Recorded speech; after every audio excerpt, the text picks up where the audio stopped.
So, all right. I think we want they like praying and covering our children in prayer. Today's topic is triggered by unresolved healing, and I know this topic all too well, and it's actually inspired by my therapy session today. But not too a couple of days ago, I had if you are on that journey or you're looking to become on like a healing journey, like try these things, and it was the write three things, write three things down from your past, your childhood that was traumatizing, and then three things from your adulthood that was traumatizing, and then from there, like if you in therapy, like pick one of those things and start. So I did it myself, right? And I was working on that with my therapist today. And although I was ready to quit 2 weeks ago because I felt like I didn't want to do it no more and it wasn't working, the last two sessions have actually been helpful. And I was just like, yeah, I'm happy I didn't stop this time because normally when I don't like the direction, I stop. But I noticed I made a conscious decision like this is my healing journey and I have to take full control over it and just can't expect nobody else to lead me in the direction of healing when they don't even know what's going on with me. They don't even understand why I'm under there. Under there. They don't even understand why I'm even there specifically. They just know just the things they don't know, like the full capacity of whatever the situation may be. So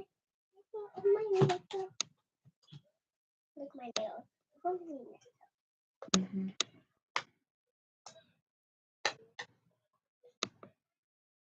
Huh. And don't put that all over your face.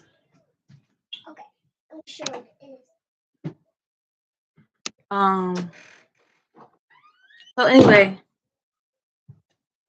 this is like not what everything was talked about, but anyway, it's a spending years sweeping things under the rug and just not wanting to think about them anymore and avoiding thoughts, hurt, or emotions didn't heal me. It only suppressed the issues.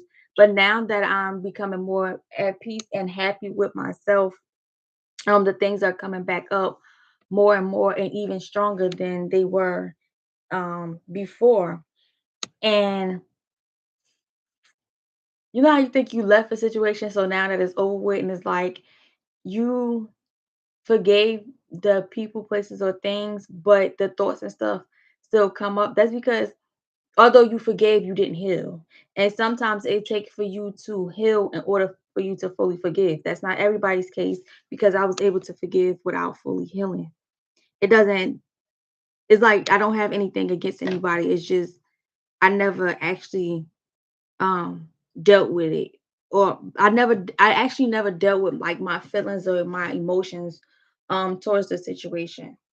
I kind of just like I don't want to think about it. And anyway, so anyway, ugh, that's not what I was trying to say. um, yeah, so my reason for now taking therapy serious is I am looking forward to healing the little girl inside of me.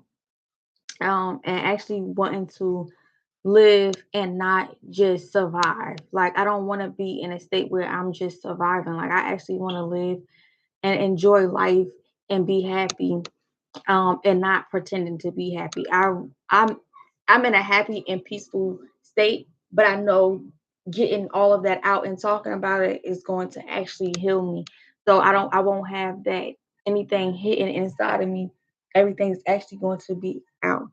And another thing is healing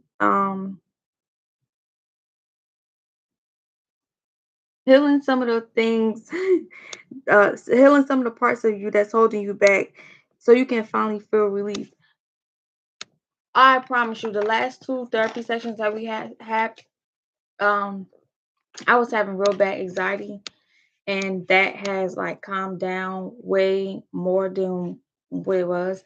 Um, I used to have like a guilt feeling, and then it was like I didn't know, but when I started talking to my therapist, it started helping a lot because I didn't know why I was feeling it. But it's like now that I'm talking about it and letting it go, and I'm not holding on to it, and I'm not keeping it bottled up, and I'm not talking to people that I feel like have the potential to throw it back in my face, is very helpful because that's like the worst thing. Like people say, I'm not talking to nobody that don't know me. When it's actually a good thing to talk to people that don't know you, because one, they can't judge the situation. They're not biased about the situation. Um, and it's like they really there to help you, as opposed to you when you go on to reach out to people that you don't really know. You don't really know their intention behind sitting there and talking to you. They could just be sitting there listening, just to go repeat back your business or wait until y'all not in a good space to throw it back in your face. I know that all too well too. People will definitely do that. You think they love you and they don't for real. But that's another story. And my reason behind this is healing so that my make this a point for you too.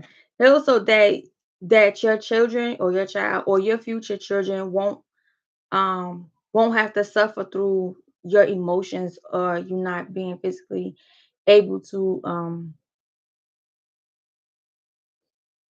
handle whatever the situation is going on. Because sometimes when we going through something, we experiencing it, we don't know how to be still emotionally there and handle a situation. But if you healing from past childhood trauma, you don't have to worry about that. But also heal so that your future children will be grateful that you're not walking around bitter.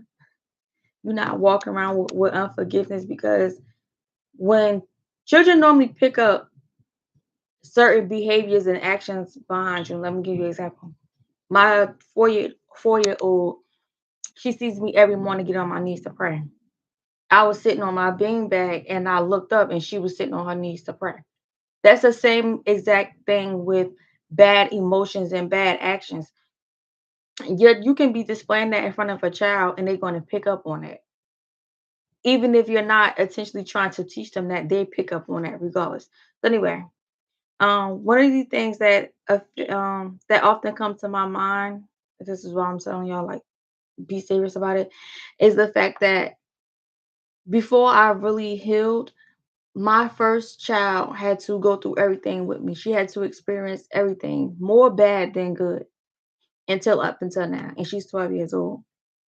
So healing before you have children or making a conscious decision, so when you do have a child before you are expecting to, that you are in a state where you want to heal because you don't want your child to grow up damaged. Because now you have to go through the cycle of getting therapy and heal. You don't want to have a child go through a life through they have to heal through as well. My second child necessarily um he was too young to even remember any of this stuff that was going on. So yeah, you didn't really have to experience that. But heal so that you can be happier. Heal so that your child does not have your child, your children, or your future kids don't have to go through that as well. So they will actually be grateful that you took the time out to heal um, before they grew up. So now they know that is nothing wrong with going through things, but you gotta heal through it. So you're teaching them good human things. I'm tired of talking. I get over talking real fast. Like, yeah, but there's that. So, oh, y'all can read my stuff. So anyway, in the description box, I have a prayer group called the Covered Mothers, and it's going to be in the description box. So if you want to join on YouTube, that's where you can find it at. My reason behind starting this group and things is because we often come together and talk about single mothers and the things that we're going through, but it's not really a resource of people who can show empathy, and actually help going through because one, they will be going through it, or two, they don't really necessarily be trying to heal, or is this I'm just talking to have conversation. I'm not trying to do anything about it.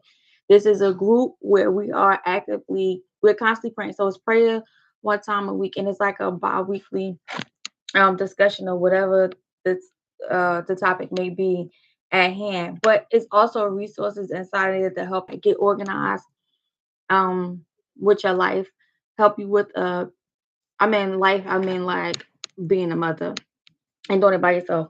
Um,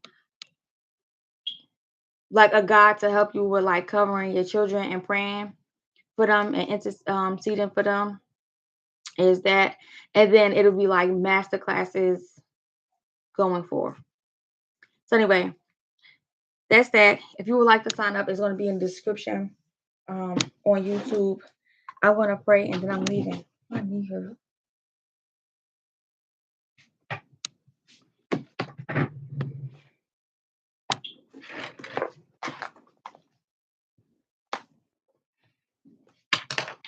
Um, I cover my eyes when I pray, and I think it's just fun. It's just so helpful. God, help us to steward the people, places, and things that you have put into our life. Help us to steward them better. Help us to find healing in our mind, our heart, our body, our soul, and our spirit. Help us to let go of what was and embrace what's coming. Help us to remove the things that hurt us and we could not control, but to finally release them and give them things over to you, but also so that we can feel lighter in our heart and not have a hardened heart towards people, places, or things that may have hurt us or became a burden. To heal us from the things that we are too embarrassed to talk about, to finally seek healing so that we don't have to walk around with that burden. Our children won't inherit the burden or the pain or get the side effects from that hurt, burden, or pain that was caused maybe in our childhood or in our adulthood. That healing is possible no matter what age we decide to start healing, but to walk into that healing journey now from all the traumas and help us to forgive ourselves from allowing those things to have taken place and not hold on to the hurt that we deserve our own forgiveness. But also to forgive ourselves if we have hurt people because we all have. If we have betrayed other people's trust, to forgive ourselves from doing it, but also have the people that we have betrayed or hurt as well forgive us. To not hold on to that the unforgiveness that we have on ourselves, but then walk in a better path that you have designed for us, because we all deserve forgiveness. In Jesus' name, Amen. Um, yeah. So there's that.